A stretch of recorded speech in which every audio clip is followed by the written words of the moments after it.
Však ale pozri, ono to má ešte normálne sklenené svetla.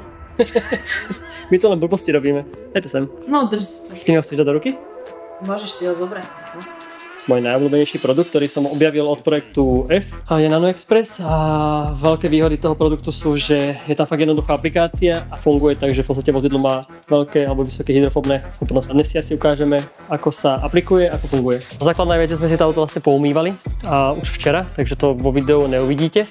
Takže auto sa umylo, dekontaminovalo a momentálne si ho ideme preleštiť. Dôležitá vec pri leštení je ochrana takýchto plastových matných lemov, lebo by tam zostali zvyšky pasky, ktoré sa strašne ťažko odstraňujú. To znamená, že jednoduchšie si ich samozrejme oblepiť, aby sme nemuseli niečo odstraňovať. Momentálne leštíme tento Mini Cooper z toho dôvodu, že sú na ňom poškodenie na laku, to znamená nejaké škrabance od psa alebo mačky. Potom ideme aplikovať NanoExpress. Pre aplikáciu NanoExpressu není potrebné samotné leštenie toho laku.